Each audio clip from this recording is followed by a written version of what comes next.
Well, all right, now this is what we're talking about. This is the Street Demon carburetor, and as you can see, it's a totally new design. This carburetor has been designed from the ground up, all new stuff.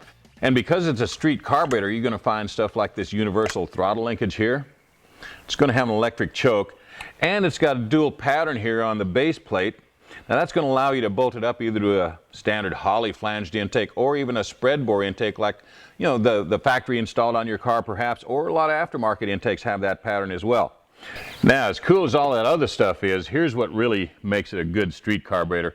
Now you're going to notice the primaries here, well, they only measure 1 3/8 inches. Now what that's going to do for you is give you great throttle response and good fuel economy. But look what happens when we open this thing all the way up.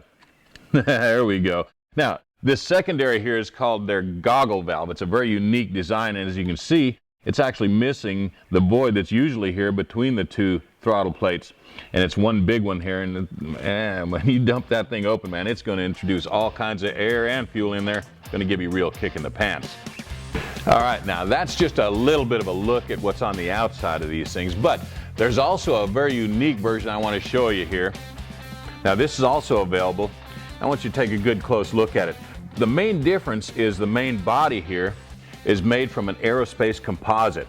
Now that's actually a high-tech polymer, and what that's going to do for you is it's going to help to keep the fuel inside of the bowl there up to 20 degrees cooler. Now that's especially important because, you know, today's fuels have 10 to 15% ethanol in them. And of course, by keeping the fuel cooler, that's going to help you get a lot denser fuel charge into the carburetor, make a little bit more power.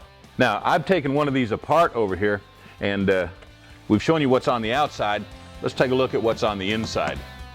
Now, I know that I just talked a minute ago about the main body here.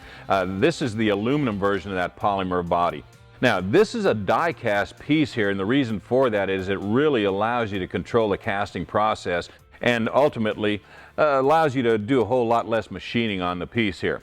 Now, one thing I want you to really take a good look at is there's two of these huge fuel reservoirs here. These are what might otherwise be referred to as the fuel bowls. Now, with that kind of capacity, this thing is going to feed a pretty healthy street engine. I read a report where this thing dynoed on a 425 horse engine, fed it adequately, so it shouldn't have any difficulty at all with my small block over there. It's a 355 cubic inch, about a 400 horse engine. Now, here's the base plate. Really cool stuff going on here. Here's another look at that goggle valve there. Man, that thing is really cool.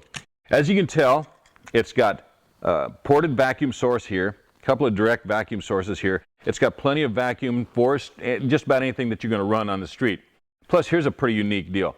Demon really did us a service here. They put a little knurled knob right here on the curb idle adjustment, and that allows you to make those adjustments without the use of a screwdriver. Now, you are going to have to use a screwdriver, though, for these idle mixture screws up here, but hey, no big deal. They're right up front, easy to get to, easy to make those adjustments. Now, this is the first one that I ever took apart, and so I had just a little bit of trepidation about it, but you know what it took to take it apart? A Phillips screwdriver and a small needle nose pliers. Now, there are 8 screws. That's what you use the Phillips head screwdriver on, and this, there are a couple of little E-clips that are on the linkage there, and once you get them things off there, the whole thing is just real easy to disassemble.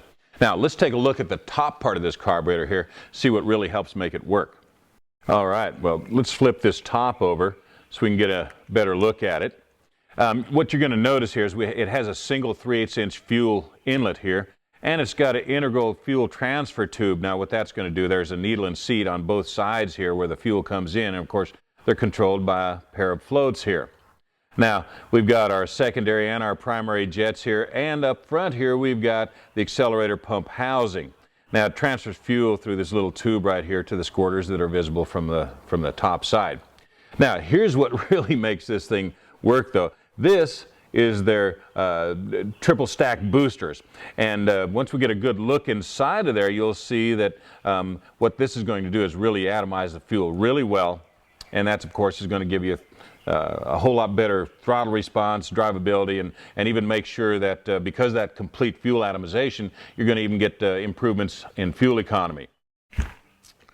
Well, all right, that pretty much takes care of well, at least a simple overview of how that carburetor works, how it comes apart, all the major components of it.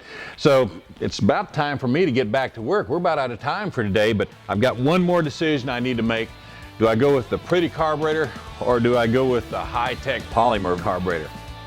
Tough decision, but I think I'm going to go with this just for the little bit of performance edge. I'm going to bolt it up. We'll see you back here in a couple of weeks. I'm going to give you a full driving report on it.